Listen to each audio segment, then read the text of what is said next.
Hello everyone and welcome back to Disco Elysium. So I did adjust the volume a little bit more. I turned the game volume up 1 more decibel. Hopefully that is just a little bit better because I was trying to get feedback from my friend on Discord to see if everything sounded good. He said maybe bump the game volume up just a tiny bit more. So I did that. Now last time I wasn't able to get the body down because even though I took, what was it, ammonia, I still couldn't get the body down without vomiting everywhere. And then I interrupted a game of ball throwing or something, and I threw the ball and it landed in the water. And I have to buy those people a new ball, apparently. And then I met a woman at the docks that is with, I think it's Wild Pines. And she's kind of an in-between for the company that she works for and the union that is currently on strike. And we're about to go investigate the union because supposedly they're doing some kind of a drug smuggling operation or something.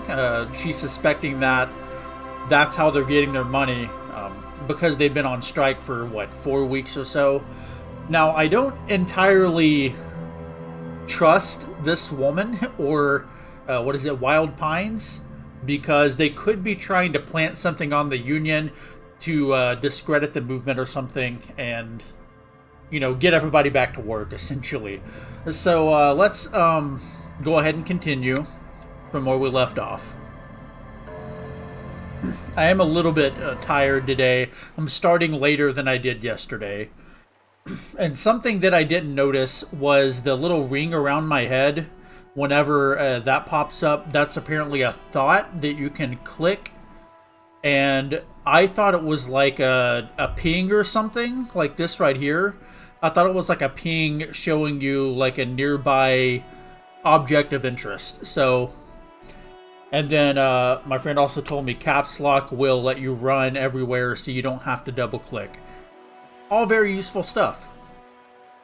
But yeah, we were going to a roundabout to check out the drivers, because apparently there's some drivers that take the ingredients that are used for drugs and distributes them to the union workers, I believe. So yeah, let's go and see if we can find that. I don't think I talked to this person up here, did I? Hello, sir. Step right in. The store is open. A young girl with chubby red cheeks waves at you, smiling. Her nose is red from the cold. So, hello, I am the law, or hi. I'll say hello. Are you interested in a new and exciting book? She stomps her feet to feel warmer. What kind of store is this anyway? Is it okay if I ask you some questions? And not really. I'm going to ask, what kind of store is this anyway? It's a bookstore, sir. We sell books, postcards, and some board games. It's called Crime, Romance, and Biographies of Famous People. I'm definitely interested in the board games. Whoa, whoa, whoa, whoa. Hold your horses, little girl. Let's see, what is a book? What is a postcard? What is a board game? I know all these things. Don't be ridiculous. I know all these things. You're fooling nobody. Don't you sass me. I know all these things. And I said I know all these things, and I do, goddammit. Say, don't you sass me. Sir, are you okay? You've been standing here silently for a while now. Is it okay if I ask you some questions? Okay, sir. I'll try to answer any questions you have. I hope they're about books. Let's see, what is your name? My name is Annette, sir. My mum, her name is Plaisance. She owns the store. She's inside minding the register or organising the stock. The girl gazes at the window, then suddenly jolts her eyes wide as if recalling something. Feel free to step in and browse our wares. I'm assuming she's standing out in the cold to attract new customers in or something. And you're standing out here in the cold because... I'm signalling that the store is open. Yeah. Otherwise, people might not know. They'd miss out on the crime, romance, and biographies of famous people. That is a really weird name for a store. Let's see. Yeah, such a good trooper, you are already learning the value of hard work, Patterhead. I could help you by brutally dismantling the free market. I'm not a fucking communist. I should have a word with the store owner, maybe. I'm gonna say, such a good trooper, you're already learning the values of hard work. Thank you, sir. I'm happy to help Mum out with the store. She smiles and stands upright like a little soldier. Okay. Shouldn't you be at school or something? I do my studies at home at the moment. I have to help Mum keep this place running. Isn't going to school more important than this? School is stupid, you're lucky to not be there. Honestly, with the school system nowadays, you probably are better off not being in the school system. You can learn a lot more just going online and reading up on different subjects. Like, school now it's terrible. And then what is school anyway? We're gonna ask, isn't going to school more important than this? Mum says it's necessary to do both because it builds character. Mum says a proper worker is dutiful. That's how you get ahead in life. You succeed. There is stress and unease behind these words. She's reciting etiquette. See, how's the business going? Mum says it's peachy. She was a little afraid at first. There's talk about this house being cursed. Cursed? Behind her, the window has been boarded up. You sense the boards creaking, twisting for a second, and some kind of doubt in her tense shoulders. Good to hear that it's going well. I'm sure there's nothing to worry. I'll say, cursed in what way? Cursed in the way that makes them say that no business has ever really thrived here, sir. That they all go... She's looking for the right word. Bankrupt, ass up, or say nothing. I'll say bankrupt. Exactly. Yeah. But we've been doing fine so far. I'll say I don't think curses are real. I mean, I genuinely don't. They shouldn't be, but they seem real. Anyhow, they say that these grounds are doomed for businesses. They're not doomed, but your mother should learn from their mistakes. Of course, sir. She doesn't know what else to say. Okay. What is this crime business? What is romance? Who are these famous people? Okay, I'm going to go through each of these. So, what is this crime business? Crime fiction is about murders or burglaries or things like that, and the work of a policeman or a private detective who's trying to solve a crime and catch the criminals. Wait, not crime fiction. I need to know what crime is. Why would anyone want to read crime fiction? Okay, I get it. Crime murder gets the people going. Yes, definitely. And it's kind of like a puzzle too. You can guess who the criminal is or how the good guys are going to catch him. Yeah, I mean, I partake in an unhealthy amount of true crime videos, so definitely. Let's see, I'm a policeman by myself. I'm a policeman myself, by the way. You don't look much like a policeman. She examined you as if to find something policeman-like. Okay, well, what does a cop look like then? Didn't mean to offend, sir. Sorry, sir. It's just that you don't look like Dick Mullen. She points to a book cover on which you see a strapping Vespertine officer. He stands grimly over the body of a dead woman. God, I'm flubbing my lines here. Let's see. I used to be exactly like that Mullen guy. Then I decided to live a little. Nobody actually looks at the guy in the picture. That's just stupid fantasy of a man. It's not your body that's important to police work anyway. It's your head. Wow, look at that guy. I'll never be as good as Mullen. I actually had other questions. Okay. I'll say I used to look exactly like him, and then I decided to live a little. What's that mean? Cut loose, raise hell, blow off steam. And everything's better now, sir? No. Why is that? You'll understand when you're older. Oh, okay. I shouldn't have said that thing about Dick Mullen. Yeah, it's not your body that's important to police work anyway. It's your head. Head? Yes. Yeah. Not head, child. Heads.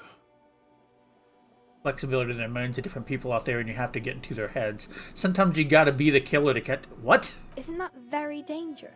Yes, that is very dangerous. Policemen live and breathe danger, little girl. Mullen obviously lacks the chameleonic skill. Unlike you, sir. He's just a fictional character. He's no match for you. Maybe you can show me some real police work, sir. Like in the books. Okay. Still a formidable thing.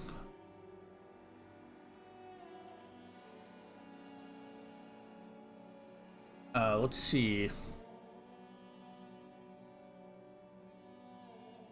You can stop calling me sir. I am but a working man. Yeah, I'll say that. No, sir, I can't. It would be too tiring to refrain from it. It's already tiring enough to remember to say it all the time. It's nice of you to say I could stop, though.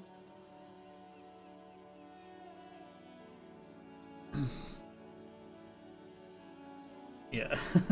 I get you. I, for example, can't stop making this face. Okay, yeah, when the next person comes. You'd have to sir or ma'am them again. Yeah, I think I'll say that. Yes, sir. Okay.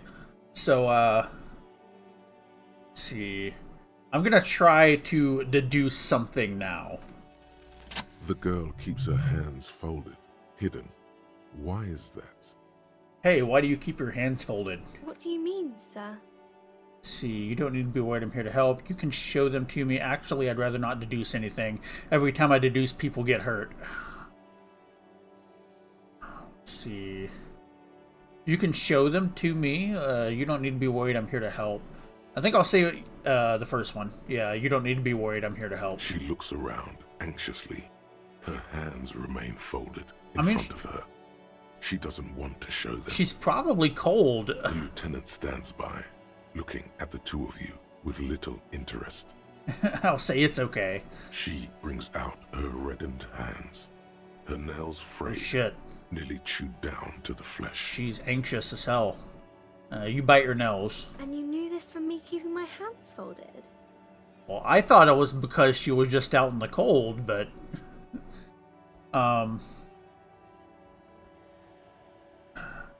There were a few other hints, I'll say that. Well, that proves nothing. Anyone could do an easy deduction like that. Yeah, want more? Bet I can figure out why you bite your nails. I got a few reasons in mind, I'll say that. She nods, half provocative, half enthusiastic. See, you're uptight because of your mother and the pressure she's putting on you. Rats have been nibbling on your fingers. Child labor and dismal working conditions. Chewed on nails means you're recycling your body material. It's an intense dedication to the way of the business. There are no riches without personal sacrifice. You're uptight because of your mother and the pressure she's putting on you. Maybe so, sir. Okay, I know it's a bad habit, and I shouldn't. Either way, another ace deduction by the #1 detective in town. Yes. It was okay, sir.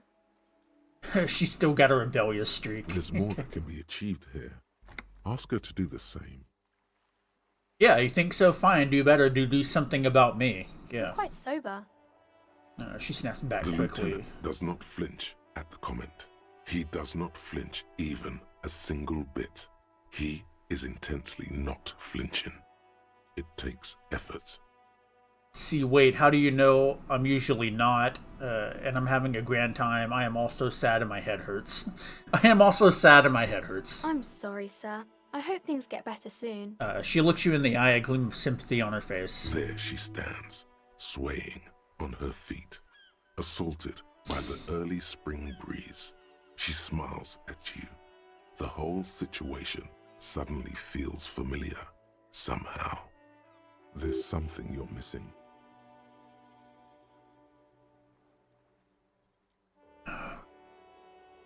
Damn.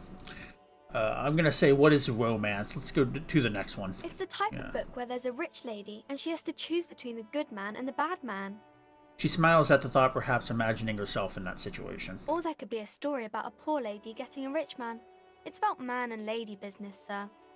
See, what about a poor man getting a rich lady? What about when both of the men are bad? What about when everyone is poor? What about a book where the man and lady business doesn't work out at all? That's enough romance for me. I'll say, what about a book where the man and lady business doesn't work out at all? I haven't read many of those. Maybe you should ask Mum. Yeah, you think she has one about an excruciatingly painful breakup? I don't think it's a romance story if the main characters break up, though. She pauses, trying to figure out the appropriate answer. God, this is... No, think about it. One where they plunge into a torrid spiral of pain and recrimination. Only it's really long and drawn out, scarred for life, phantom... I'll just say okay. I'm not trying to scar this girl for life. Sometimes they break up for a little while, but then they always get back together. Yeah, I mean, it's... yeah. See, what about a poor man getting a rich lady? It happens, but usually the guy gets rich in the process. Or should actually be rich himself, but has lost his family property unjustly, like during the revolution or something. I see. Those are unhappy books, for most of the pages. People sad about what they have lost, but then it all turns out just fine in the end. See, what about when both of the men are bad? These are not very common. You can't have a choice between bad and bad. Nobody wants to read a story like that. I don't know. I like choices that are bad and bad in fiction. What if it's written really well? Well, maybe then it's fine. Maybe if the lady then decides not to pick either, because she doesn't need a bad man. Yes, that would be interesting. Okay, what about when everyone is poor? That's really not a proper romance story. That's more like everyday life. Ouch! Okay, sometimes you have to write about real life things. Yeah, poor people are boring. Sometimes you have to write about real life things. Not in romance books, sir. These are about nice and pretty people, and everyone is happy in the end. Okay, that's enough romance for me. I have other questions. Maybe some about other books? Who are these famous people? Oh, kings and queens and generals of old, or artists and writers, or musicians, those kinds of people. There's usually something extraordinary about them.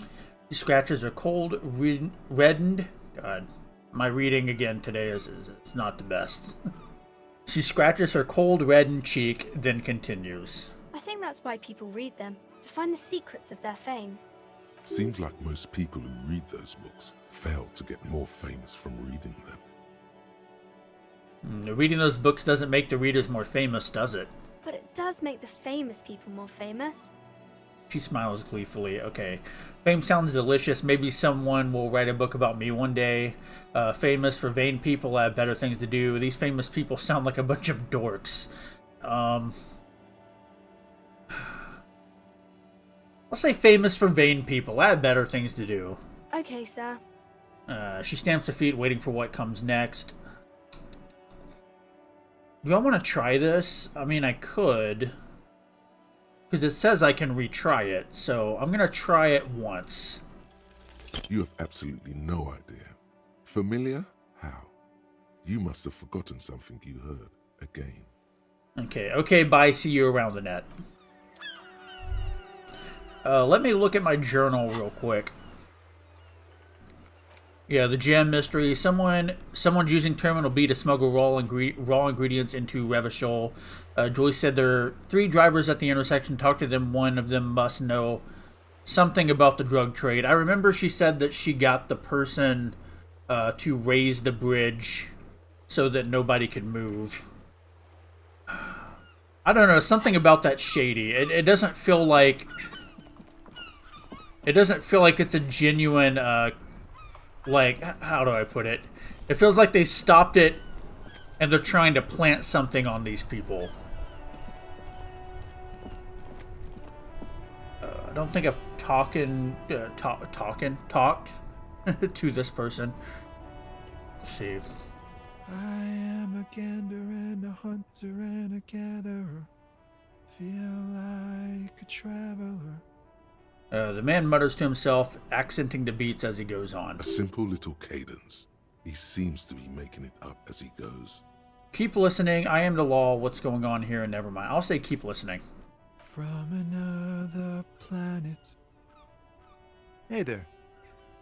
Okay, what's going on here? It's the jam, my man. He motions toward the sprawl of lorries with a sweeping gesture. What's the jam? It's a traffic jam for the ages. Harbor gates up the street are shut tight. No explanation given. Workers on strike, scabs agitating, an all-around clusterfuck. Meanwhile, we're all stuck here in long-haul limbo for days upon days upon days. Upon days. I'll say, so how long have you been here? Feels like forever. Like I was born on this here roundabout and this was all I ever knew. Just me and the metal and the tires, the oil and the fumes of mazout. Okay, so extravagantly phrased, but I can roll with it. I don't quite understand what you just said. Keep it simpler. I'm here to ask questions, crime questions. I'll say extravagantly phrased, but I can roll with it. Yeah, imagine. It's been a whole week already. So tell me, what do you need? Let's see. Tell me more about this strike. It's like whatever's going on over at the docks. Workers got a blockade set up. making demands, no way in or out. Okay, so I can ask what the union is demanding. Now, yesterday the woman said that the union demanded essentially all workers get equal say for every decision of the company. But I think that they could be, again, she seems like she could be trying to spin things in a way to make the union seem bad. And that way you can dig up some dirt on them and possibly force it along, you know. So I'm going to say, what's the union demanding? Some pretty wild stuff, I hear. Like a giant new power crane in half the company? I forget what exactly. Good on them, I guess. I've heard talk there's a company rep in town, too. Like a strike negotiator type. They'd know what's up. Precise demands and so on. Yeah, okay, what do you think the company wants? Anything? What do you think the company wants? They want to keep that money flowing in, my man. Obviously. He doesn't blame them, but he's not on their side. That's for sure. Anything else I should know? Anything else? Yeah, this ain't really my area of expertise. I just do my job and get paid. I have things to do and places to be. All of us do. All of who? Us lorry drivers. Camionneurs. You still hang around here waiting for this mess to end. Most have scurried off somewhere to get drunk or high. Or laid. Not that I blame them, really. Not you? Not my thing. Chasing transient pleasures is a drag these days. I prefer the examined life now. Thinking, reflecting, observing. He glances down the road towards the horizon, a glint of something in his eyes. He tries his best to look nonchalant, but there's a rigidity in him, as if trying to conceal something warm and deep beneath a cool exterior. Okay. Know anything about the dead man, the one hanging behind the hostel there? He ain't one of us drivers. I know that. All accounted for. Otherwise, I haven't really asked about that. Been wasting time right here. Keep him busy. It's easy to see he's telling the truth. He's kept his nose out of the dark stuff. I don't think I'm going to push it. I'm just going to say, all right, never mind The then. man taps his fingers rhythmically against his arm. What are you hauling anyway? Oh, high-grade narcotics, illegal firearms, stuff like that. Relax. He's Yeah, I merely was about to say, you're under arrest. Wicked, I've always wanted a friend in the underworld. Okay, and what are you actually hauling? God, that one could be funny. Sure, Wicked, I've always wanted a friend in the underworld. Ha! No, I'm joking, my man. Of course. Found runs a nice, clean business. This haul of cargo is mostly sporting goods. You know, tracksuits and that kind of thing. They usually get shipped to Garte and the Occident. Though we've been making headway in the Il-Moran market lately. So nothing illegal then. That's your machine behind you. Did I get one of those tracksuits you're hauling? I'll ask, that's your machine behind This you? rockin' beauty. Yeah.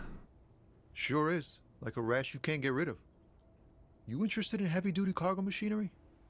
a motor lorry, also called a camion, on Caillou and neighboring islands.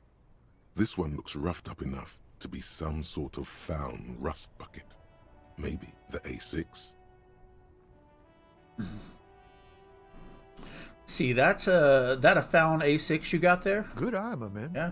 Yup, she's an old one, but reliable. Me and her spent a long time together.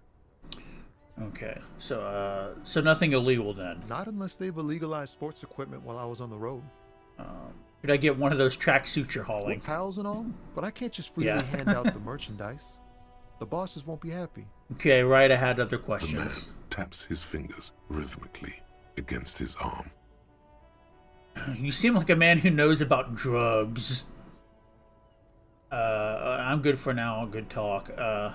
Sure, you seem like a man who knows about drugs. Ah, man. Me and narcotics go way back. Had some good times surfing the psychic waves of my own consciousness, you know? But those days are behind me. There are other addictions in my life now. Why the inquiry, my man? So I could say, do you finance those other addictions with drug trafficking? That's a dumb thing to automatically accuse him of drug trafficking. I need to get high and I'm looking for a dealer. Or let me be straight with you, I'm trying to figure out who's smuggling drugs out of Terminal B. Do I want to be completely truthful? Because he could be somebody who doesn't necessarily like automatically trust the police and want to help out police. Or do I want to feign and say I want to get high because I am clearly an alcoholic, so it could be plausible that I use other substances too. Sure, I'll say I need to get high and I'm looking for a dealer. Hey, man, that's serious criminal talk. Are you trying to pull some sort of an entrapment thing on me? Entrapment is a practice whereby an officer of the law induces a I person know. to commit a criminal offense that the person would have otherwise been unlikely to commit, usually through some trickery, persuasion, or fraud. Okay, I'm just gonna tell him the truth. Okay, let me be straight with you. I'm trying to figure out who's smuggling drugs out of Terminal B. We have a credible lead, sir. Someone on this roundabout is waiting for a bulk shipment from the harbor to load it on their lorry and drive it to Jamrock. Not me, man. No way. I don't need any trouble. Shit's bad enough anyway. This jam's got folks up in arms, and I'm afraid it's headed toward a conflagration. See, wait, and why are you still hanging around, or who do you think could be conducting the drug trade then? I'll ask him who he thinks he could be conducting the drug trade. Look, man, I try to stay away from the criminal underbelly of Revachol. I'm a guest here. You really need to find another man to probe with those questions. No. We wouldn't say he's lying, sire. Okay. I'm good for now. Good talk. Don't be a stranger. Gives you a salute with 2 fingers. Alright.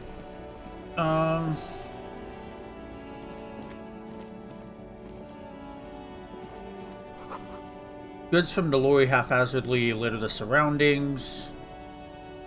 Gotta find these other drivers.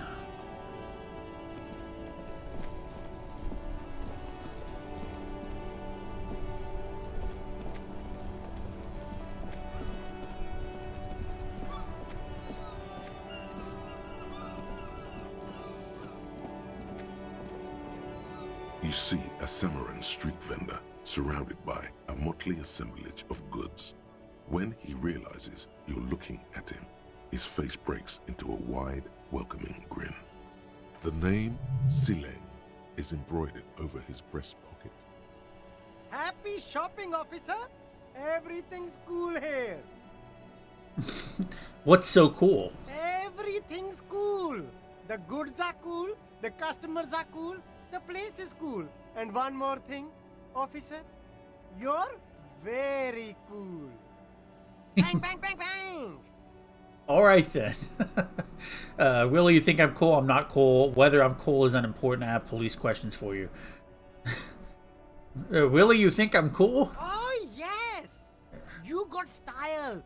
You got personal style. You know what you like. He surveys his consumer's kingdom with an air of satisfaction. You like premium menswear. Look around and browse. Everything looks cool on a guy like you.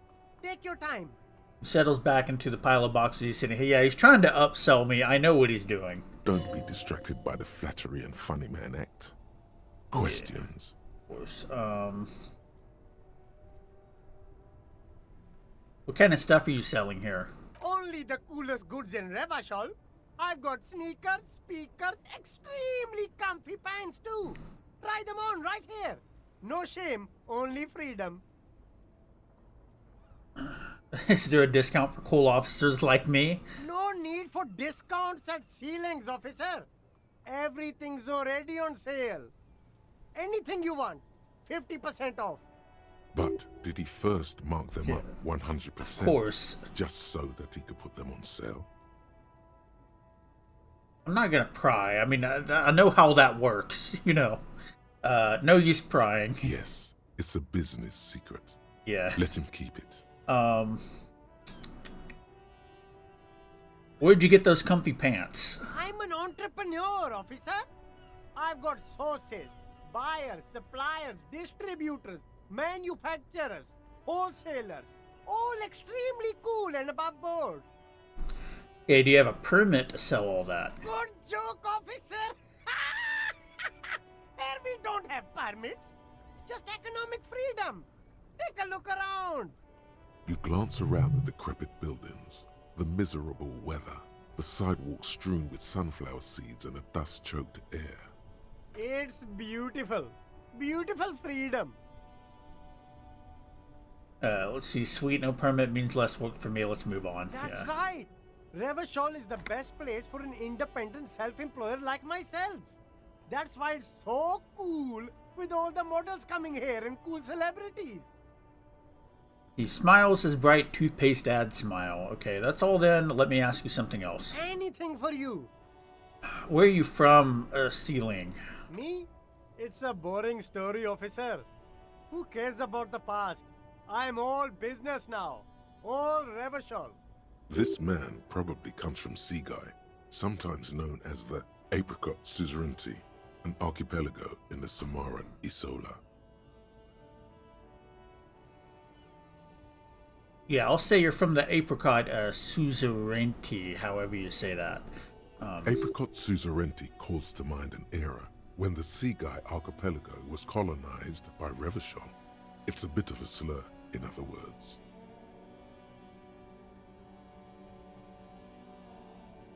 And don't fret, let him answer. That's right, officer. But it's Yeah. a bad scene for business there. Too many regulations. Extremely bad for an independent local entrepreneur. Hey, why not support this local entrepreneur? You can start by buying a pair of sexy pants or cool sunglasses. Maybe some macaroni? I'll look around, thanks.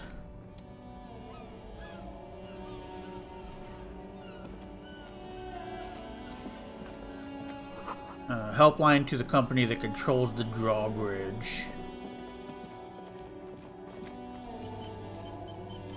Hot air rises up from the sewer sour, acidic, and strangely comforting. I'm looking for the other drivers. It said it was at a roundabout, so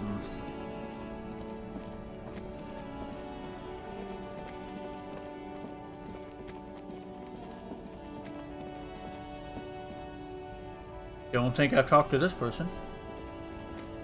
Welcome to Revachol. Announces the rotund man. The remark isn't addressed to you, it's addressed to the lieutenant. Hey, I know Revachol, that's where we are. Don't you welcome to Revachol me. My grandfather came here from a 3,000-year-old racist isolationist culture, while your ancestors came to this island a mere 300 years ago. Every school of thought and government has failed in the city, but I love it nonetheless. It belongs to me as much as it belongs to you. Yeah, what's happening? You sound angry, Kim. It's men like you who keep Revachol divided, making it that much harder for everyone to climb out of this post-war limbo. What he means is, fixation on the Revacholian nation makes it harder for Revachol to actually attain self-determination.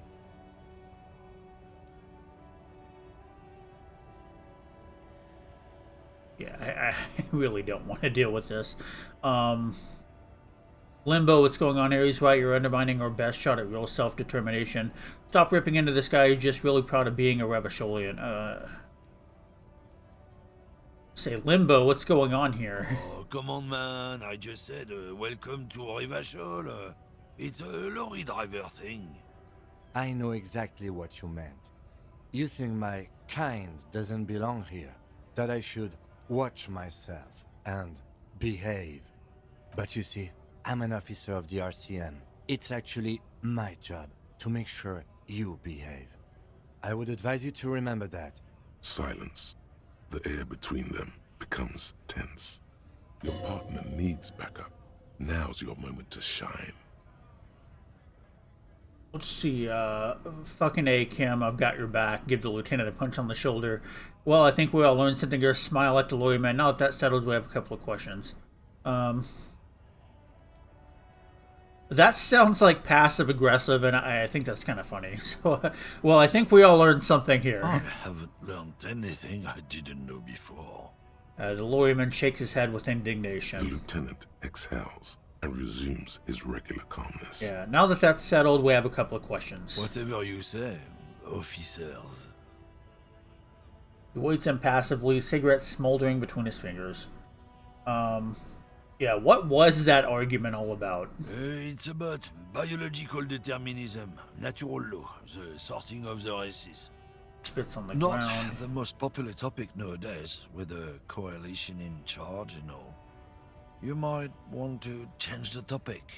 That is, bury your head under the sand like common sheep. I get it, someone has to be the unpopular guy. Oh, so you're just a racist. That makes sense. To be honest, I can't really remember what that means. Please explain. Let's take it. Let's talk about something else. Yeah, he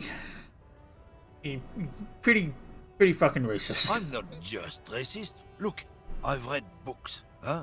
The science of racial theory has all been proved, even if some people don't want to accept it.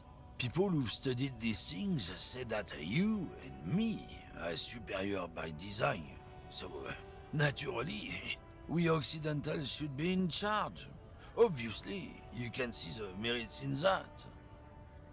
Okay, what else have you thought up? Yes, I can tell you're a prime example of superior design. Right, I've already made up my mind, want to hear it. That sounds sarcastic. I'm hoping that's a sarcastic remark. So, yes, I can really tell you're a prime example of superior design. I mean this sarcastically, so if the game doesn't choose a sarcastic, response, I am sorry, but... Open your eyes. Haven't you noticed something different lately? An unfortunate downturn, maybe? Huh? When members of the superior race cease to believe in their innate superiority, they stop competing for resources. Okay, and... This concerns you, policeman, so you better be vigilant. The damn kips are showing up good lately. Same with the mosquitoes. And the other intruder species too. They're on the precipice of cultural victory. Cultural victory? What is this then? Yeah, just... uh-huh. Wait, what's this cultural victory? It's what the kips of Boogie Street are going for, right under our noses. And the others too, on the radio. Heard any chansons lately? Heard any motetos or leader? No. Dominating culture is how they plan to win. They say so themselves.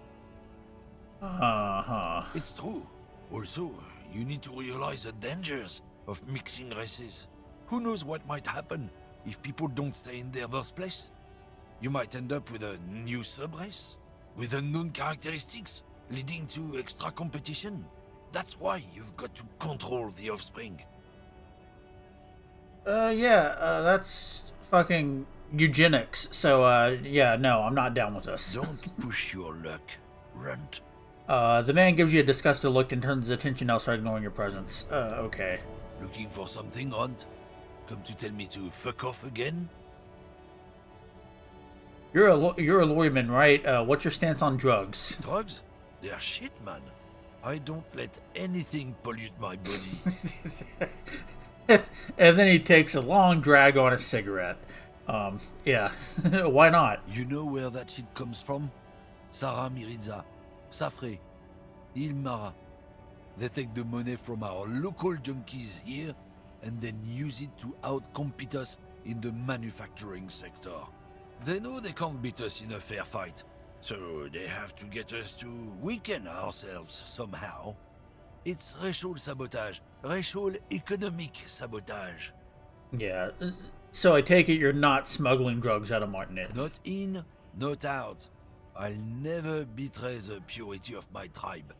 So you're telling us that you don't know anything about drug smuggling through Terminal B? I don't know shit. And if I did, I wouldn't tell you. Then what are you still hanging around here for? Most of their, camioners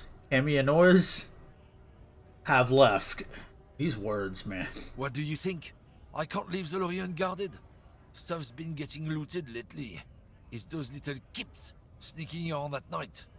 If they touch my stuff, the bosses will be on my ass like ass cancer. There was a bunch of spilled boxes in the back of a big lorry nearby. Okay, I did see one lorry with the trailer doors open on my way here. Do you know what happened? Yeah, I knew that guy. He was an honest driver who loved his country.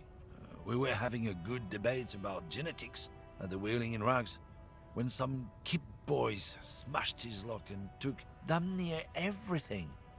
Lost his fucking job over it. Since he left, I haven't had anyone to talk to. If they were getting drunk inside the whirling in rags, how could they know who broke into the lorry? Yeah. If you were at the Willing, how do you know it was the Kips who broke into the lorry? What? Aren't we allowed to say that it's the Kips who do all the stealing around here? That's not rotor science, man. Oh my god. Okay. What are you hauling? Oh, not much anymore. I'm here to pick up some cargo, but the dock workers are on strike, so it's a sit and wait on your ass situation. What kind of cargo are you supposed to pick up? Apples. Apples is exactly the kind of thing you'd say if you had something to hide. Yeah, that sounds like a cover story to me. Look, as detective, I come from a long line of Lorry men. We got ancient rights and privileges. Oh, I'm here to pick up a load of fucking apples, man. Just regular, Koiko-picked apples. Damn, you're not gonna get more out of him on this. He's put up the wall of racism. Okay, you said something about the rights and privileges of Oh lorrymen. yeah, they're a big deal. My great-grandfather was a carter, had a royal license and everything. We've tried to hold on to our privileges. And what's a carter? I'm assuming they mean like carting stuff around, maybe? Someone with a cart. Yeah. What did you think it was? That's how deep into history our thing reaches. Before machines. So he was a garbage man. Not at all. We are part of a guild and everything, huh? It's very ancient, very prestigious. So you're in a carter's guild. Goddamn right. They've been trying to fuck us out of our heritage in the name of profit. But when they try to replace us, they'll regret it. Trusting street thugs with their goods is going to fuck them right up the ass. Mark my words. Generations of practice ain't no laughing matter. Okay, so if it's not you, then who's running drugs through Terminal B? Isn't it obvious? Fucking Sealang. course. That beady-eyed South Samaran. His little side business is a scam. I wouldn't be surprised if he was peddling drugs as well. Wait, the street vendor south of here, that guy's a lorry driver? Of course he's a lorry driver. What? He tell you he's just some simple businessman or some shit? He's selling his employer stuff after he broke the seals on his Humanox lorry. His tribe are natural liars. It's in their blood. He's your man, alright? 100%. I wouldn't be so sure about it. Not until we've heard what Sealang himself has to say. And I guess we need to pay Sealing a visit then. Guess so. Yeah, I'm done with that guy. Fuck him. Oh wow, there's a lot of people here.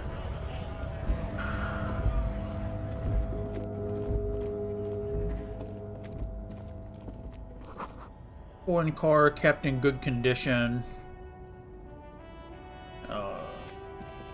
Talk to, well, I can't talk to this guy. What's this? Some money. Okay. Lorry's probably stored fuel here, and now they stored booze. So I can only talk to that person. Actually, you know what? I will go back and talk to Sealing now. Oh wait, more money on the ground.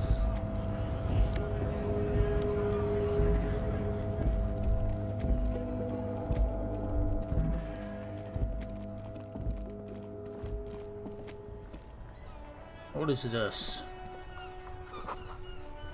Street line, street sign reads, fuck the police. Okay. Before you stands a motor carriage. The bodywork is covered in blue and white livery, bearing the number 57. Vapor emanates from the large engine on the back of the vehicle. It hasn't had time to cool off yet. This must be the infernal machine that tore you from oblivion. The Caprice Kinema motor carriage. Open the door? In the cabin, you are welcomed by a set of steering levers, a radio microphone on a hook, a pull-out toolbox under the seat, and the soft glow of the fuel preheater gauge. Now let's pick up the radio. The frequency tableau lights up, and a green button labeled Prime Line glows like a feline eye. And then you hear something. The soft purr of electrical kittens, radio waves cast far and wide over the metropolis. A woman's voice greets you through the static. This is Precinct 57. Hello, Lieutenant. How may I assist you? Hello, Alice. Please assist our colleague from the 41st precinct here. I'm putting him on. Operating the radio is easy. Just be confident. You've probably done it 1,000 times. Come in dispatch, come in dispatch. Come in Delta 10, this is Firewalker, copy. Or, hi Alice, this is Officer from the 41st Precinct speaking. Nice to meet you. Yes, the last one, obviously. This is Officer Alice Demetri, Precinct 57. How may I assist you?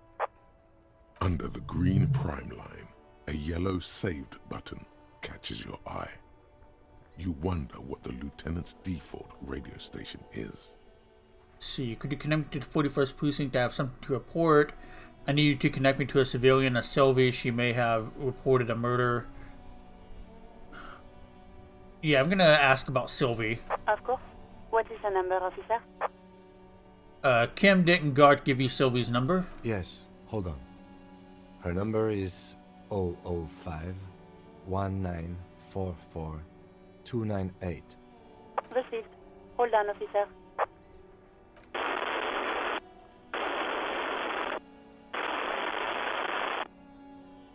Start slapping a marching rhythm on your thighs. Oh. Yes, that's what I do. Literally in real life. Give it a minute. She might be busy at the moment. Takes a bit to get to the phone. Yeah, but that's literally what I do when I'm impatient.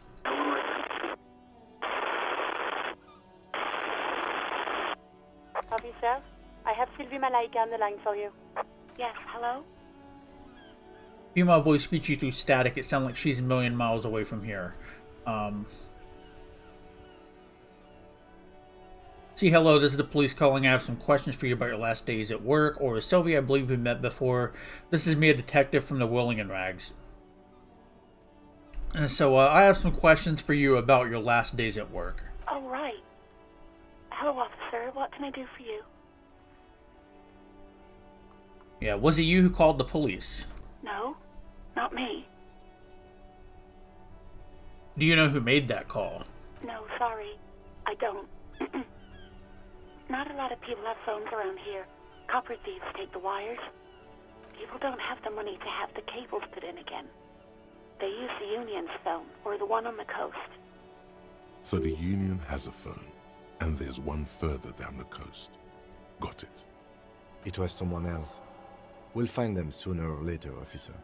It just might take a while. I'm not going to sit there and, like, accuse her or make her upset, so I'm not going to say the first one. Okay, next question. Yeah, go on. You quit your job at the Whirling. Why? I mean, I know why. It's because that one guy. You mean, why did I leave the bar? Honestly, I'm not really comfortable discussing it with you, sir. Why not?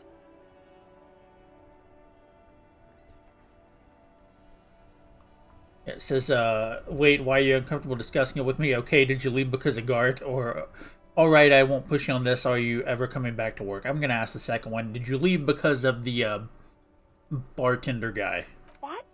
No, why would you even think that? Sylvie, don't be afraid of that pig. You have to stand up for yourself. So you do agree that quitting your job just because someone asked you out is an overreaction, or you told me he asked you out. Are you sure it didn't happen? Are you saying it didn't happen? I'll do that first one. Please, don't bring Garte into this. It's none of your business. I mean, it literally is. I'm just being a nosy asshole. I already said I don't want to talk about this. You're messing everything up again. I think I got everything I need, thanks. I do hope so. Please, don't call me again. Bye. I mean, I know why she's angry with me. I'm prying like an asshole. Yes, you have obviously done something to upset her at the Whirling in Rags when she was still working there. This is going to be an awkward thing to say, but it's the only choice. So, wait, before you go, you're mad at me, right? Tell me, what did I do? I can't remember anything. I'm not mad. It's just... You were so drunk and so emotional all the time, and then the skua thing happened. Just made me want to quit. So you're telling me that I was the one that made you want to quit? Yes, obviously. You were the worst client I've ever seen. And I have seen so many assholes in this place. I've had sailors fighting, union guys grabbing my ass, kids stealing booze. Once a guy was glued to the karaoke machine every night for 2 months. But you... Go on, I want to know what I did. I genuinely am curious. Well, you were worse than all of them.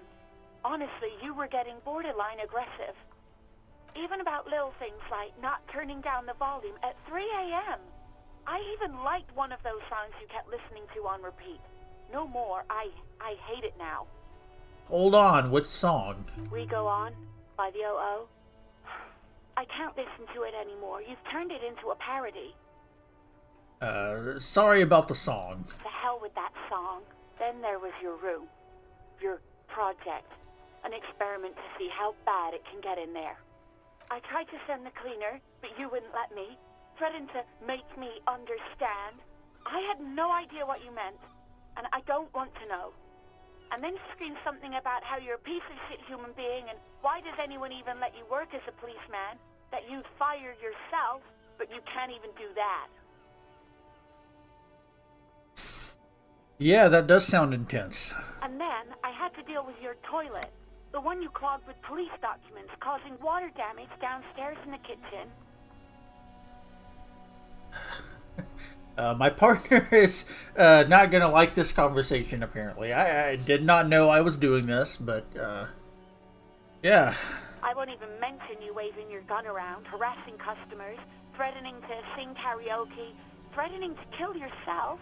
Wait, police documents? The ones I had to wrench out of your toilet. What happened to them? Damn it, I don't remember what I did to your damn papers. I don't remember every little thing I do. Resentment gives way to concern in her voice. I feel sorry for this girl. Apparently we were being a real piece of work. Especially when there's a hurricane loose. It's your fault for losing them, not mine. Something in you wants to immediately forget about this, as if there was a reason you threw them away. Okay, I get it. I wasn't a very good tenant. No, you really weren't. You were simply the worst. See, I'm truly sorry for everything. I was trying to show you the world of tomorrow, the great panic at the end. Well, you're the worst tavern wench I've ever seen. Girl, just loosen up a little. Don't you ever party? I don't even know what to say. I mean, personally, like, my feeling is, yeah, I don't know what to say, but I'll genuinely apologize. I'm truly sorry for everything. God, I knew I shouldn't have brought it up. Just try not to call me again, and let's pretend it never happened. Yeah, I'm gonna say, but when I spoke to Garte, it seemed he thought you left because of him. Wait, really? No, this is absolutely not true. I like Garte. I really do. Didn't he cross a line when he asked you out? No, I was actually flattered. I've always liked him. It was just bad timing, with the corpse and all that. There's a pause. You can almost see her on the other side. The telephone cord coiled around her index. I didn't know what to say to him later. Then you came and destroyed the place. So I left without explaining. I should have told him, maybe. Yeah, I'll tell him, because it's the least I can do for being an asshole, so... Okay, but please don't mess it up. Please don't take out your gun or something. Okay, so what is the skua thing? The stuffed bird. The great skua. You threw it against the wall while screaming, "Fuck that bird," and laughing like a maniac. Did I have a, like, full-on psychotic break or something? And that's what it sounds like. I think you said it had been giving you shit ever since you got there.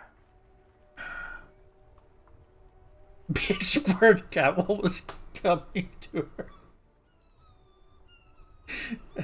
This sounds like me, alright. This doesn't sound anything like me. I love birds. Why do I want to say the third one just because it's silly. Yes, bitch bird got what was coming to her. Okay, officer. Yeah. I shouldn't have said that. But, yeah, right, thank you for talking to me with, thank you for talking with me, take care. You hear a sigh of relief on the other end of the radio. Wordless, the call breaks. Then, the already familiar voice. Anything else I can help you with, officer?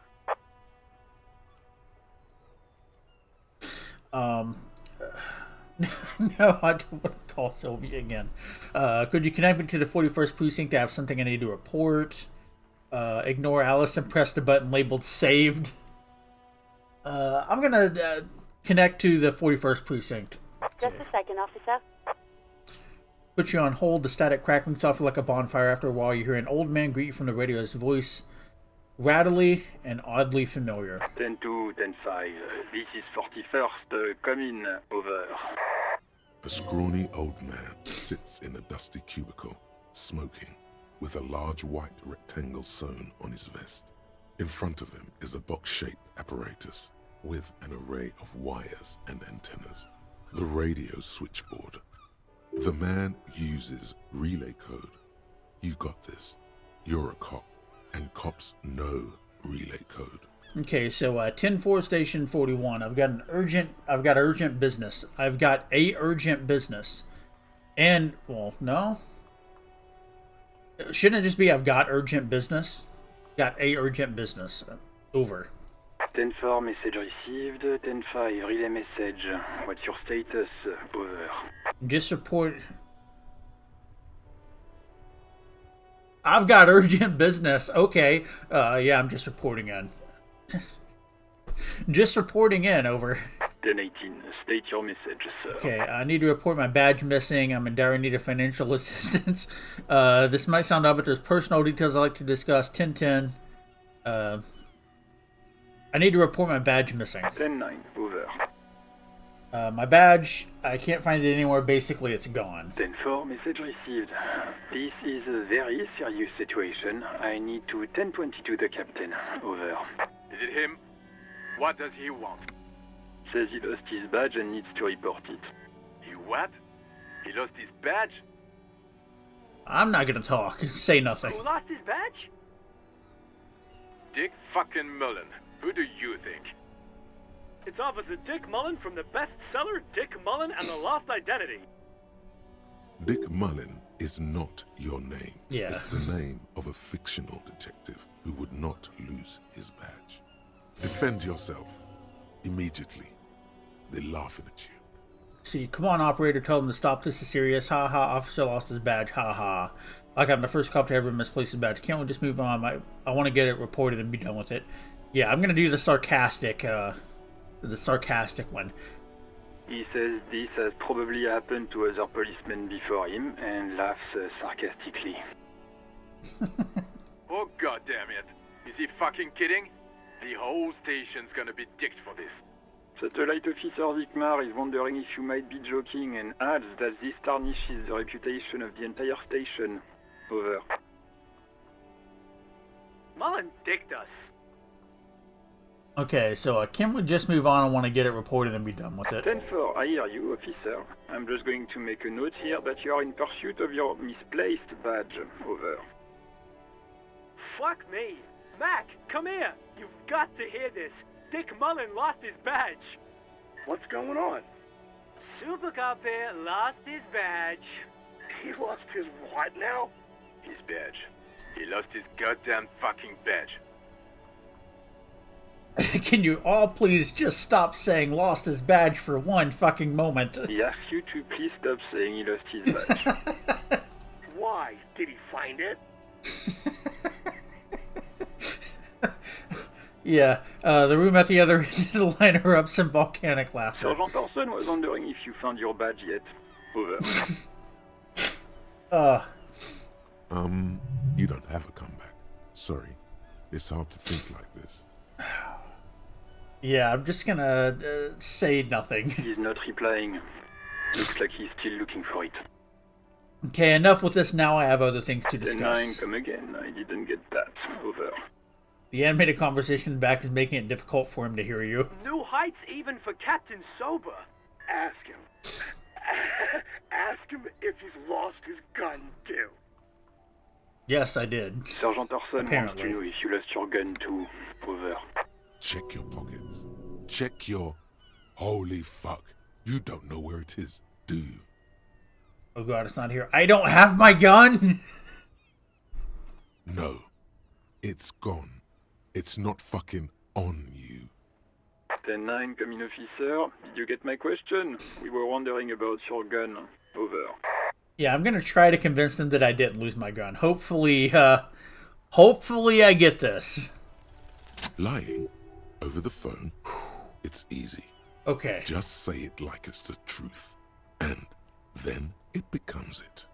No, of course I didn't lose my gun. He says he didn't. Thank God for that. That would have been a nightmare. I don't even want to imagine the poor prick who has to relay that kind of news to the captain. Losing his badge is bad enough. Tell him to find it, and fast. We can't have some gangbanger running around with it. We're all glad to hear you've not lost your gun, officer. You need further assistance? Over. Yeah, right after that. Listen, I've actually lost my gun too. Let's see, I'm in dire need of financial assistance. I'll say, I want to discuss the personal details. Okay, 10-4, sir. I hear you. Relay your question. Over. Wait. Before you say anything stupid, think it through. What's there to think about? I need information, not fear. Be smart about this. Ask if he's there alone. 10-4, sir. I'm not hearing your question. If you hold on to you alone in the room, I need some confidential information about myself. I wanted to know if you got my badge's description right in the report. Could you read it to me? Name, rank, date of birth. Let's see. Please refer to me with my full name in the future. Any news about my own family? Have I ever told you about my life before the RCM? And yeah. I'm going to ask him if my badge's description. So hopefully that's not like letting anything on. What? What is it? He's still on the line? He wants to verify the information on his badge. But of course, it says Dick Mullen, High General of the Revacholian Cavalry Force. Tell him to stop wasting time. What do you need, sir? Over. Okay, hold on. Are you alone in the room? I need some confidential information about myself. That's a negative, sir. I got 10-12 visitors present here. Over. Well, please refer to me with my full name in the future. 10-9, repeat message. I didn't get that, sir. Over. Say my name. Stop calling me sir and just use my real goddamn name, will you? What? What is it? What can he possibly still want from us? This conversation is a disaster. He seems intoxicated and keeps asking me to call him by his name. Mullen's drunk and emotionally aggressive. That's new. Wrap it up. Don't indulge in his drunken antics. Any news about my family? 10. Excuse me, sir. Over. You probably don't want to continue. Yeah. Yeah, nothing, never mind. Again, sir, I didn't get that. 10-9. Over. Yeah, let's wrap this up. Understood, sir. Over. Okay, so I guess I could say I'm in dire need of financial assistance. 10-4, I hear you. I don't have the authority to grant your request, but What does he want now? he's asking for money. Is he fucking kidding? I don't think he is. Don't give that asshole anything. He's just gonna drink it all. Alright, that's a negative on the additional funds, sir. Over. It is paramount to the investigation that you grant me more money, damn it, right now. He says it's important to the case. He isn't getting a red cent. You can tell him that. Request denied, sir. Over.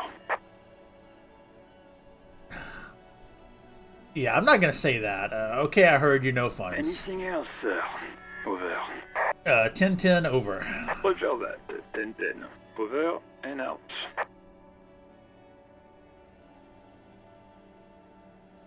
pick up the radio again. Precinct 57, how may I assist you? Yeah, ignore Alice and press the button labeled saved. As always, it's DJ Mesh and Fellatio, and you're listening to Street Freaks FM, bringing you the hottest, the nastiest, the most vulgar. Right away, the lieutenant reaches into the cabin and turns off the radio. He's not looking at you as he says, Someone must have been messing with the radio, or maybe picked up a random frequency. You wanted a prime line, right? Speed Freaks FM, huh? Look at him. Oh, is that what it was called?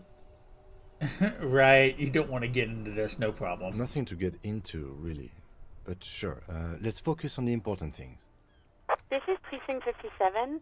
Can I connect it to someone? I'm done with the radio for now. 57's over and out. in the cabin, you see a set of steering levers, a radio on a hook, a pull-out toolbox, and the soft glow of the fuel preheater gauge. So let's pull out the pull-out toolbox. A metallic drawer slides out from under the seat and clicks into place. The tools inside are neatly organized. Take what you need, officer. It's going to be a long case. I'm not protective of my tools, like some men are. He's clearly a little protective of his tools. But what can you do? Work is work. See, there's red tip pry bar, rubber handled chain cutters, and hand cranked flashlight. I don't think I need anything right now, and I'm not sure like the timing of certain events. Maybe I can come back to this later, so I'm just gonna push it back in.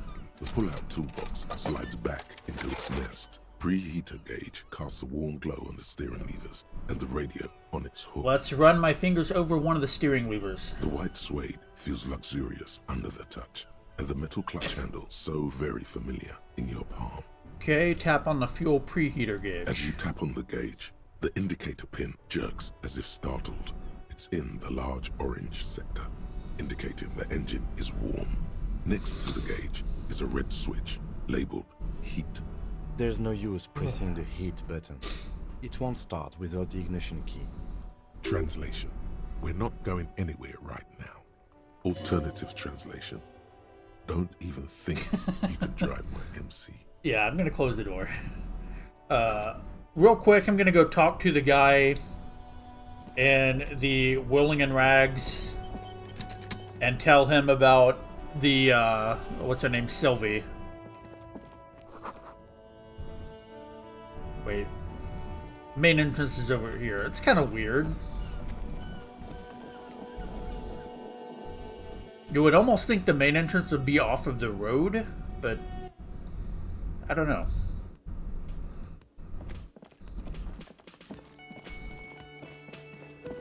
Can I help you? Okay.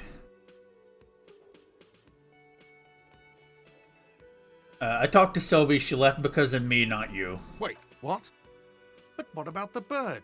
The bird? Yes, the bird. I found it lying on the floor with a broken wing the morning she left. She didn't break it, I did. I threw it against the wall. You broke the skewer! Face is flushed with emotion. The rash covers his neck. I assure you it was him. Why on earth did you have to break the skewer? It's a mystery, you tell me. I just break things, it's the way I am. Maybe I have a vendetta against it.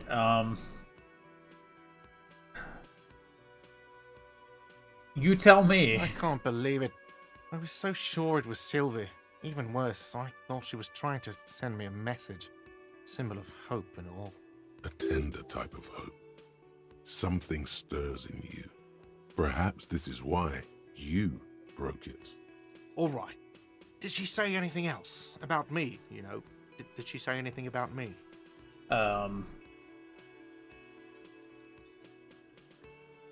See, she said she was flattered it was just bad timing. She said you're nice, but also her employer. I mean, come on, the power vertical here. No, we didn't really talk. She said she was flattered it was just bad timing. Really? I should give her a call then. The man doesn't know what to say. He wipes his brown stares at the counter. Thanks, I guess. Was there anything else you wanted, or...?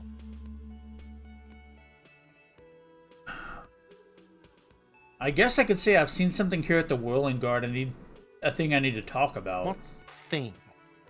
I saw a sign that said I couldn't get to the kitchen. Why can't I go into the kitchen? No, I saw a sign that said the mess hall is reserved for the union. Yes, not the whole damn union, thank God.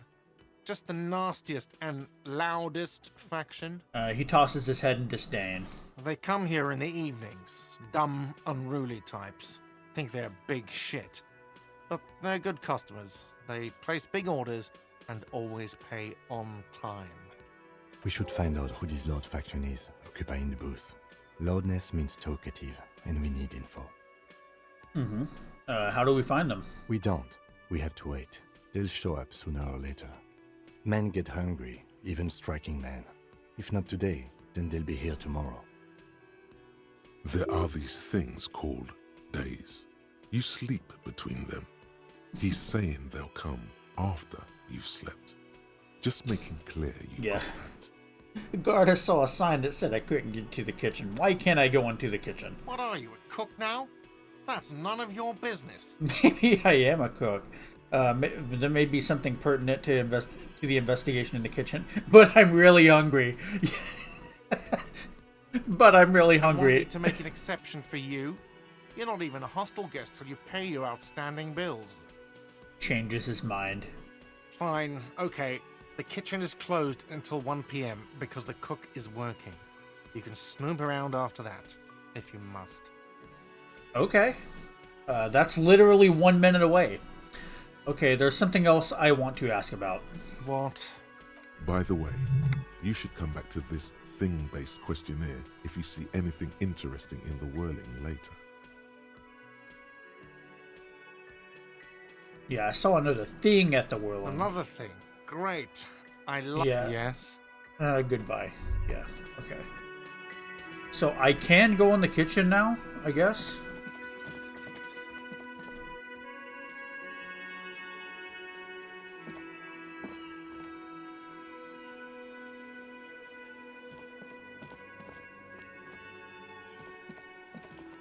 Oh, let's go back upstairs and see if that one woman's still in here.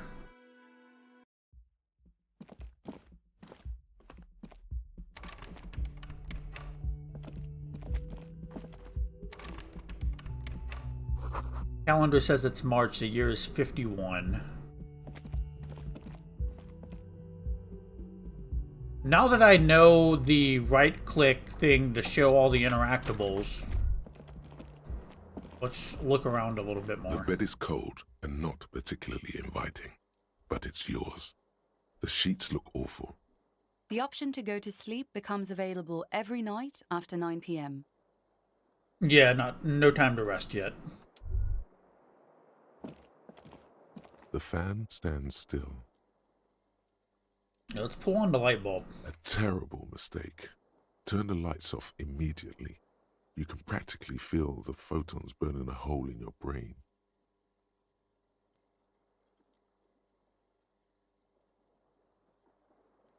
Bring it on. Your eyes burn with photosensitivity. It's not good. Oh, okay then. Yeah, let's leave. I didn't think that would actually damage me.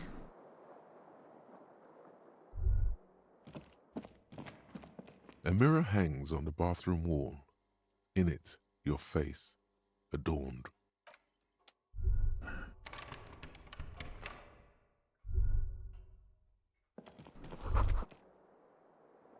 Kim tries not to look at your broken down bathroom door. Okay. Yeah, there's nothing in there, really.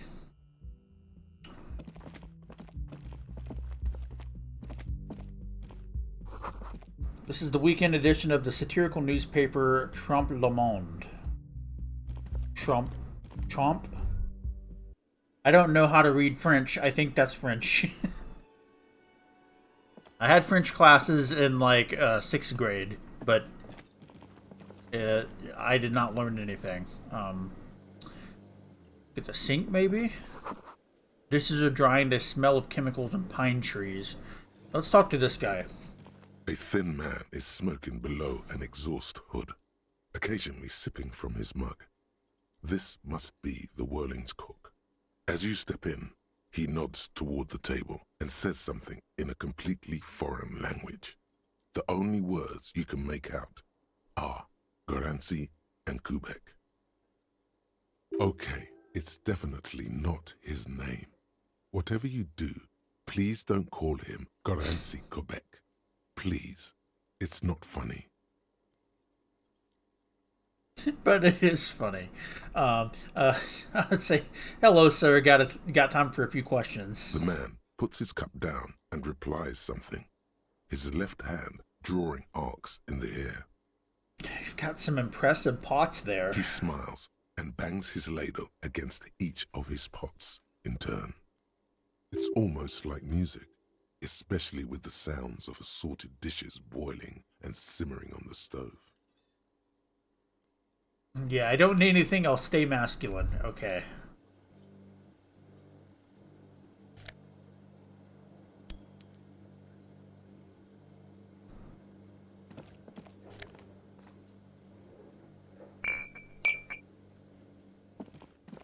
You see a heavy steel door with a prominent dimple lock. It's painted blue. You immediately feel drawn to the color. Blue is for mystery. Let's see, I wonder where this... I'm assuming it's like maybe a walk-in or storage area. You do? It's a door in the back of the kitchen. Why do you care where it leads? Let's see. Part of the William Rags. There's something about this place that makes me want to know. I'm drawn to its cobalt blue, yes. It is quite pretty. I suppose we could look into it as a side investigation. Yes, a mini side investigation. No, the door is a mega investigation. The door and the main investigation will merge into a stereo investigation. Yes. If you say so. Garte is the person to ask about this. The cafeteria manager. Okay then. Let's touch the door real quick. The cobalt blue surface feels rough to touch. The stainless steel door is flush with its frame on every side. Old cobalt paint, rough on the fingers. 40, 50 years since this was painted, maybe. I know it's locked, but I'm going to try to push on the door anyway. The door does not. Okay, let's go talk to, By the way, where is home? The address is coming up blank, and this place sure isn't it. Do I even have one? But you've been at this hostel cafeteria for only 3 nights. Where were you before? You had to be somewhere.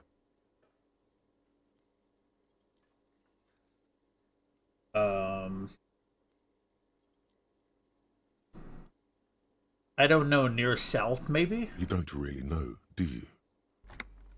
See, I have only a vague blackened image. Does this mean I'm homeless? I'll say I have only a vague blackened image. A vague blackened image doesn't sound like somewhere you can stay if you run out of money. I live in a dumpster. I don't care. Fuck everything. Hobo cop. Could I trace the way back somehow to the exact street, the exact number on a building? Yeah. You can try. Run some addresses in your head when you get the time. Maybe a street or an apartment will appear.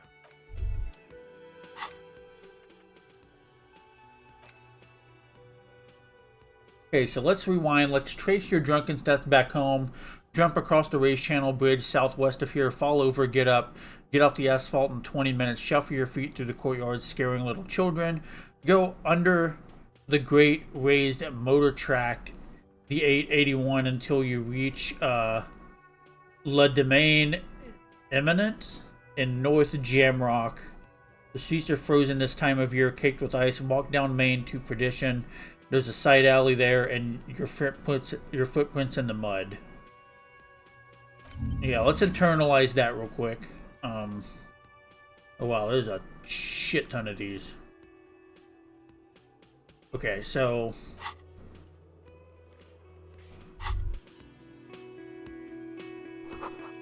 an aroma of spices, alcohol, and tomato hangs in the air.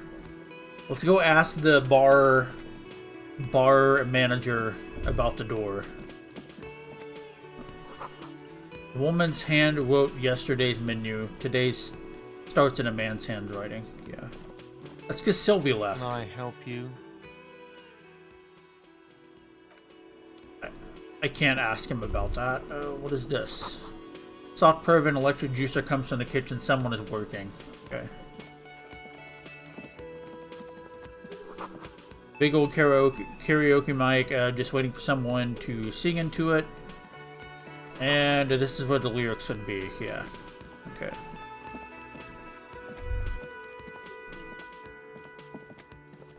The Royal Pinball Machine is unplugged.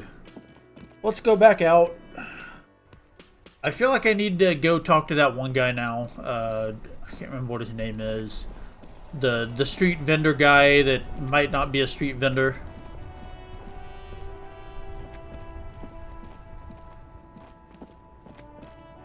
Everything's still cool here, officer. So, Sealing, what's your stance on drugs? Drugs? I don't go in for that, officer. Drugs ruin lives. Unless you're into drugs, of course. In which case, drugs are excellent. Mwah! Tasty, tasty drugs. Okay, I'm super into drugs. That's very cool. A lot of the coolest detectives do drugs. Sadly, I don't have any drugs on sale. Or at my home, or on my person. Okay, we're looking for a lorry driver who is transporting drugs out of the harbor. He or she is in this traffic jam. That's even cooler. You investigating that and all. But, I am not a lorry driver. I'm just a street vendor. I don't know anything about that. A blatant lie, sire. Yet he tells it with such conviction. We'd believe him if we didn't know better. Hey, so, but you are a lorry man. Another driver has identified you and your lorry. Who said that? It's the fat racist, right? Yep. I bet it's him. He has an agenda against me because I'm an immigrant who works harder than he does. He's a hater. So you admit you're a lorry driver? No, I just said I work harder and he's an asshole. I'm... Realizing he can't get out of it. Smart man. Okay, maybe I'm a lorry driver too. A little. But that's not the most important thing about me. That's my day job. This is my dream. See, so you forgot to tell me. Say you were embarrassed to tell me. Stop squirming. What do you know about the drug operation at the harbor? Sealing, my horse tells me you're the one transporting drugs for the... I'm not going to say that. Say you forgot to tell me. Exactly. It's such a small part of my life. It's in the rear view mirror now. I'm climbing out of that hole with ingenuity. Okay, so stop squirming. What do you know about the drug operation at the harbor? Nothing. I told you. I'm not a dumb guy. I don't get involved with that crowd. And what crowd is that? Crowd. You know, the drug crowd. No, he wasn't talking about an abstract crowd. Yeah. It was that crowd. Yeah, he knows something. He knows the people that could be trafficking this stuff.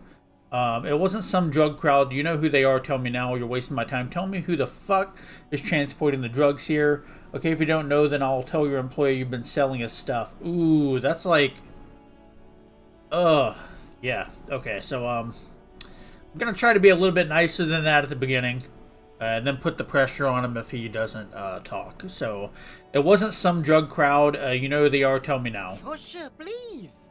There's bad people doing bad things here. That's all I know. Please, don't get me into this mess. I spent 15 years working my way up. Here we go. There's a tiny bit of truth on the table. Zoom in on it.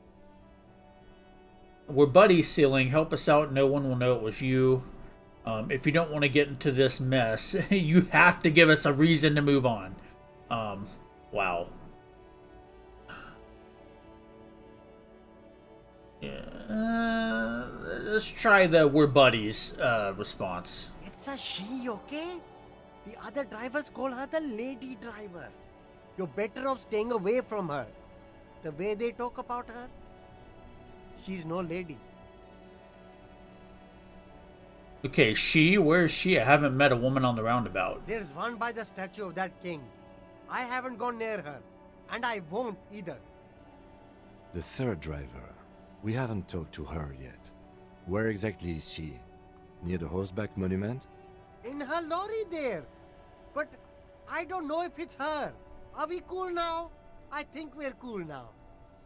Okay, so who are the other drivers who talk? All of them. I don't know. I told you all I know. Are we cool now? I really want us to be cool now. Who exactly is talking about this lady driver of yours? The racist or the other one with the tattoos? All of them. Even the ones who've left. I don't hang out with them. I don't remember who has tattoos. Okay, we're cool now. All right. I scored. Let's cap this off with a purchase. You can walk away from here with funky sunglasses, detectives. Both of you. You deserve it. I want to try to persuade him to give me some money. Not right now, no. So, near a horse statue.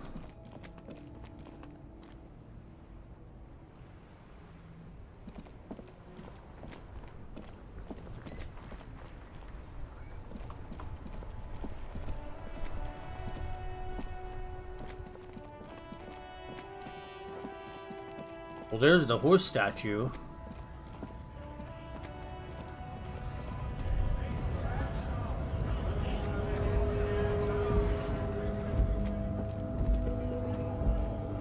A lorry stuck in the traffic jam. This big, heavy Garte-made machine is well kept for such an old machine. Let's look in the window. The windows are clear. They've been recently washed. You can see a lorryman's cabin with personal belongings, stickers, insignia. What kind of stickers and insignia? The driver has adorned his space with a substantial collection of peculiar paraphernalia. Proclamations about honor, it's that one strength, guy's.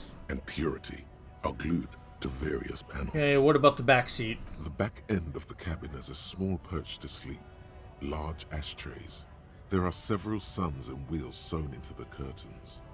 A book with ragged edges catches your notice. The front cover features a large, muscular man. The title reads, Man from Eamdal in the Lost City of the Pygmies. Racist nationalist paraphernalia. Not unusual in this part of town. This is our guy. You think this lorry belongs to our tough guy? Likely, yes. This guy's proud of who he is. Drapes it all over his machine. Okay, yeah, let's leave.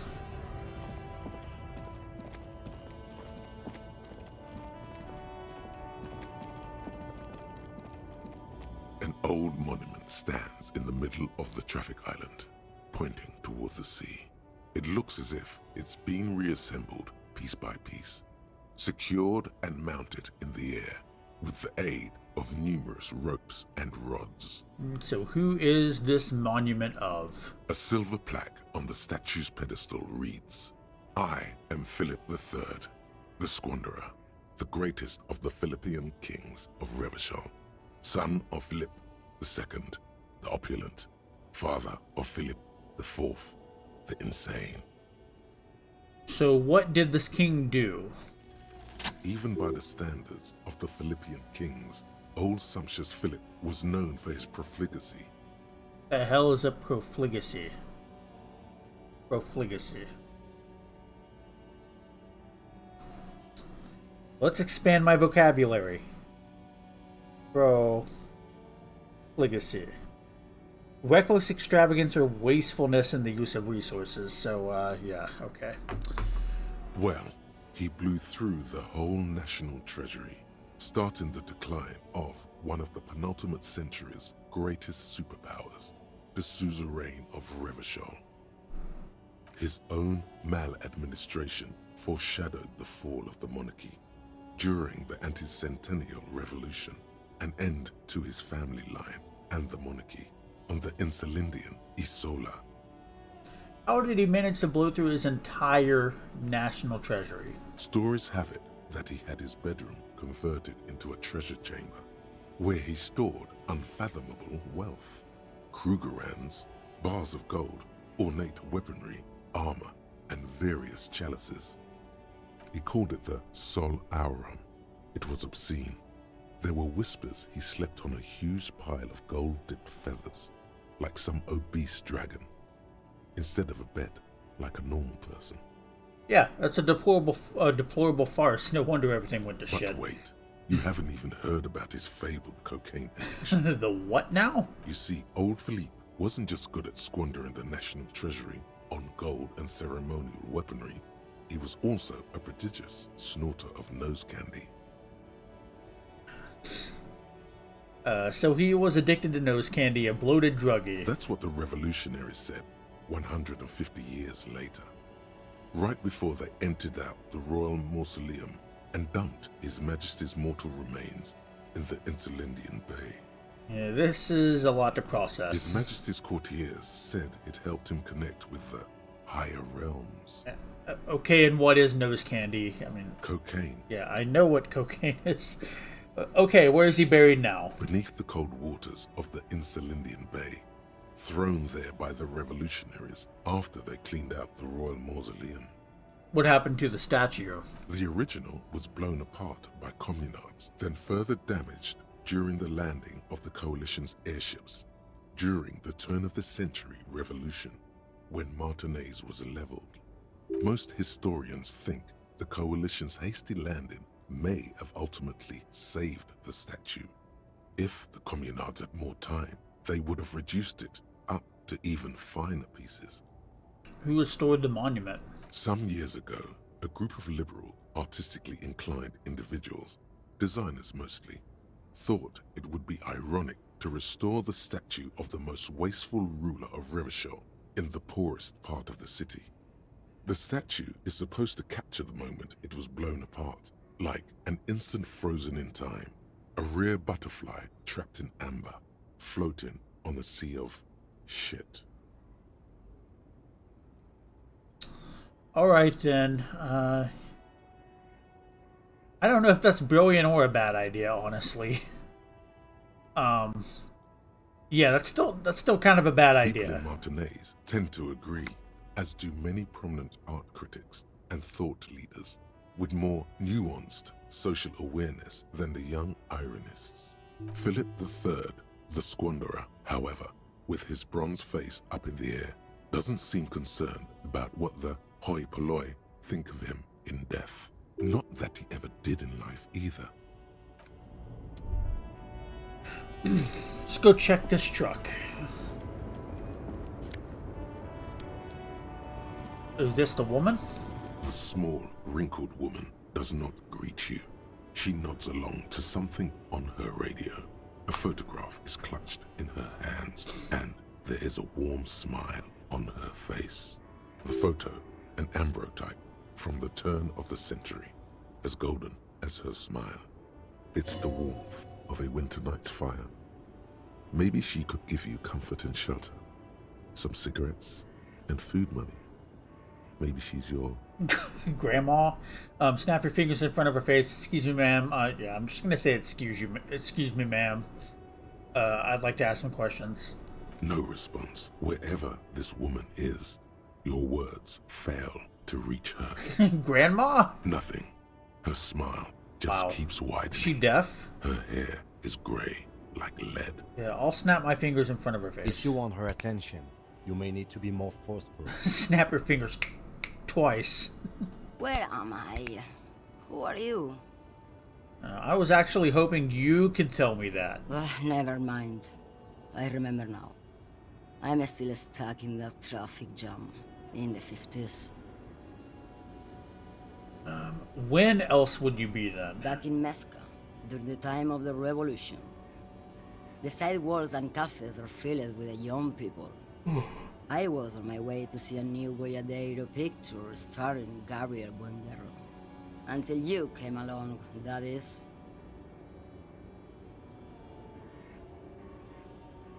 Yeah, who is Gabrielle? This is Gabriel Buendero. She shows you the photograph in the lavish amber frame. A strikingly handsome man looks straight at you, his head crowned with a wide brim hat. His hair is dark as an oil slick, and his jaw the most perfectly chiseled thing you've ever seen. He was the biggest star of his day. Girls used to faint in the aisles of cinema whenever he came on the screen. And schoolboys used to memorize all of his lines. In all likelihood, it's a world that's only ever existed in her mind. So I take it you were in the mess when you were young? Someone was. She nods as though her meaning were perfectly clear. Someone? Are these not your memories? They are someone's memories, boy. What difference does it make if it's me or not? They're beautiful. That is all that matters. Beautiful and true. And they will win. They're coming for this, you know? All of this. Sorry to interrupt your daydreaming, ma'am. I wasn't dreaming. I was there, Loman. It was early spring, and the mine behind the Black Sun had just come out. The posters were 20 meters tall. Everything was golden.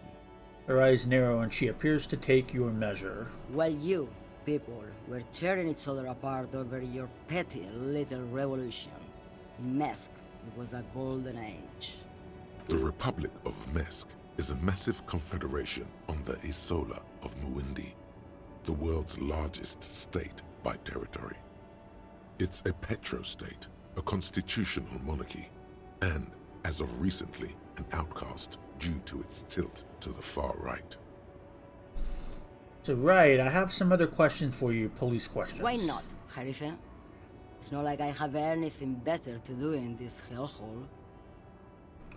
She settles back against the railing of her motor lorry. Behind her, mountains of memorabilia, photos, and knickknacks line the dashboard. There's something off about this woman. Tell her to show you the soles of her boots. Maybe she was at the hanging somehow.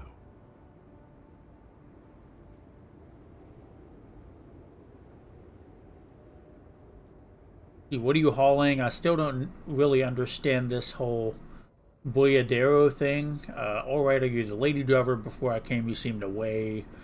Show me the soles of your boots. You seem like a woman who knows a thing or two about drugs, and thank you for now. I'm just gonna go ahead and say, show me the soles of your boots. Now what do you want with an old woman's boots, Sheriff? It's important for police business, ma'am. I'm starting to think you should let me get back to Gabriel Buenguerro. You are no Gabriel. She's wearing sturdy worker's boots, made of black leather. Buckles run across. The sole is also made of leather. Now the other one, please. Just before Gabriel, it was the coronation of Franco Negro. Now, there was a real man. There's no aberration in the pattern that you can see. She puts her foot down. Moreover, the boots were size 37. Tiny. There are too many discrepancies in all this. Another discrepancy, although not boot-related, is the coronation of His Innocence, Franco Negro, which happened 500 years ago. Wait, what do you mean it was the coronation of Franco Negro? It was. And then it was no more. And I was no longer holding my father's hand. He was no longer descending the stairs in Ryle. The crowd had gone silent.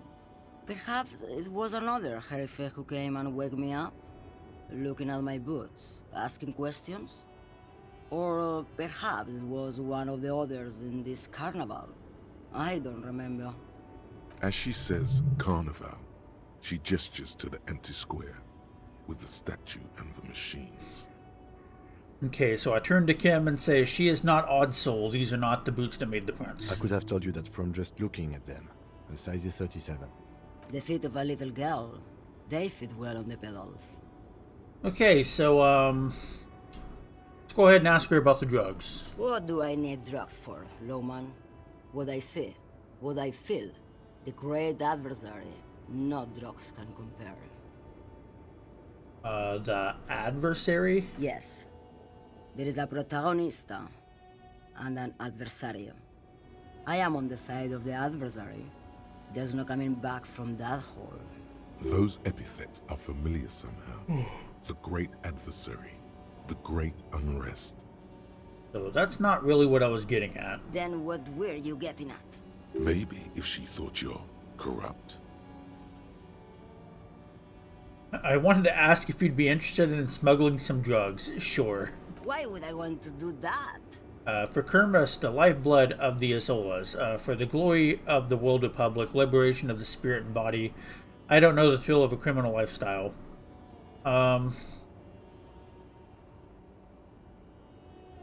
Let's do for the glory of the World Republic, liberation of the spirit and body. No, man.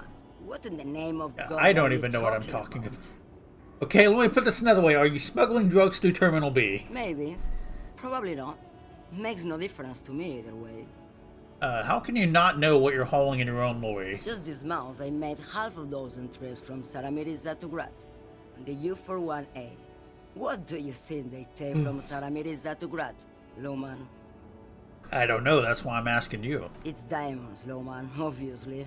I didn't ask you about diamonds, did I? I don't care about that. Or let's see, if you had to guess, who do you think is smuggling drugs around here? Yeah, if you had to guess, who do you think is smuggling drugs around here? Easy. He's the skinny man who thinks he's a poet. Never trust a poet. Also, he's the only one I can see from here. That's correct. There is no visibility of any of the others. See, I didn't ask you about diamonds, did I? I don't care about that. Diamonds are good for you, Lowman. You should try them sometime. Make yourself pretty like Eva de Zoras.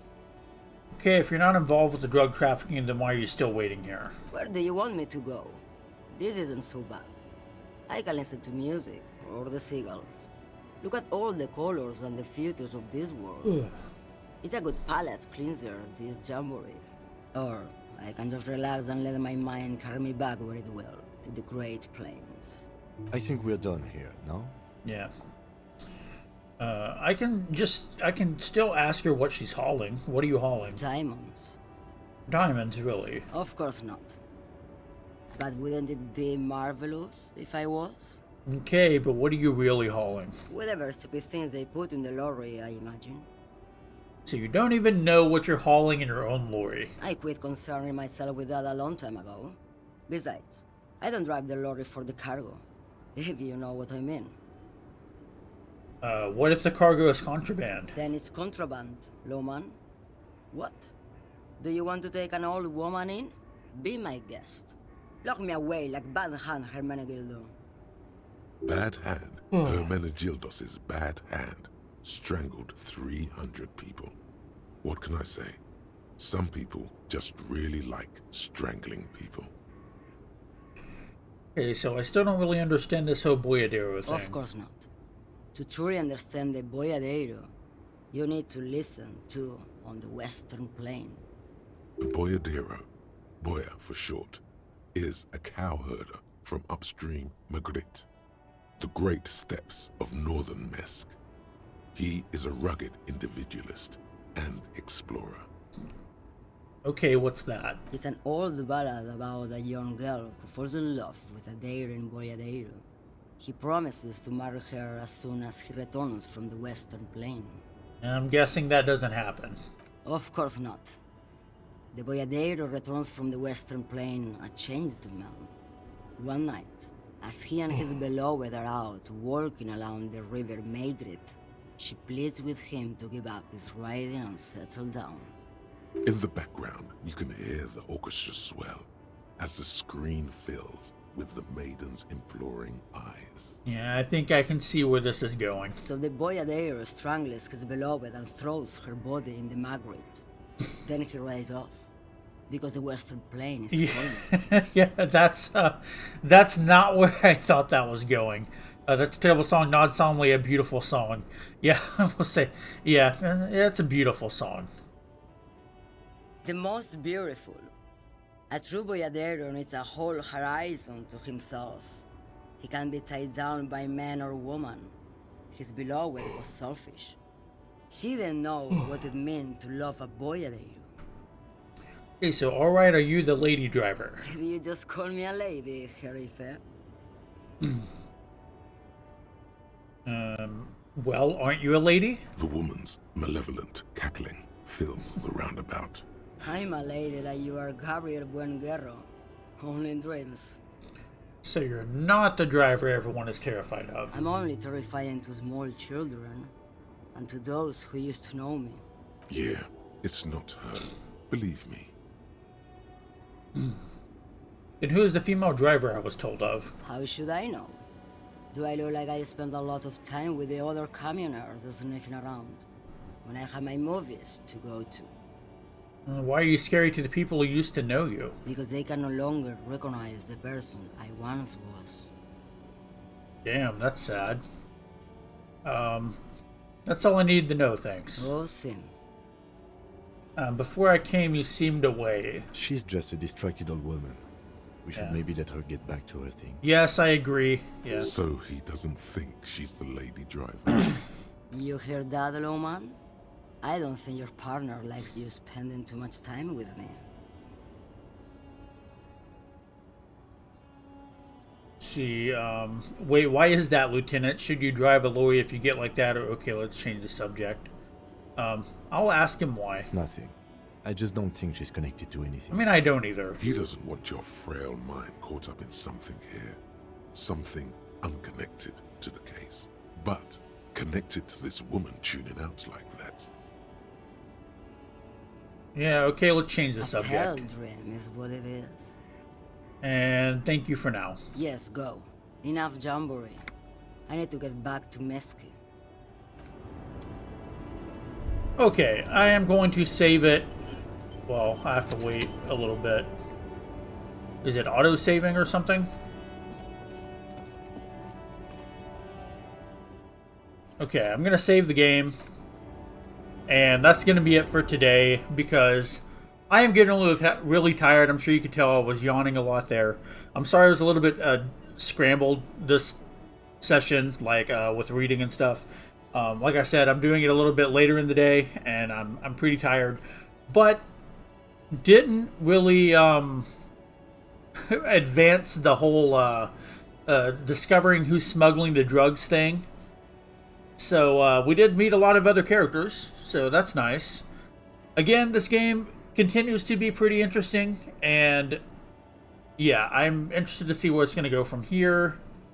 Hopefully next time I get to progress in the story a little bit more, but today was nice just going through, all the different characters and seeing what all these people are up to, especially calling back to the police station and the whole thing about losing my badge and losing my gun was hilarious. So, yep, that's it. Like the video if you liked the video, dislike the video if you disliked the video. Leave a comment down below. Did I do better this episode? I know I was a little bit off. I'm pretty tired, and I'm probably going to head straight to bed after this. So, yeah, subscribe to the channel if you want to watch more, and I will see you guys in the next video.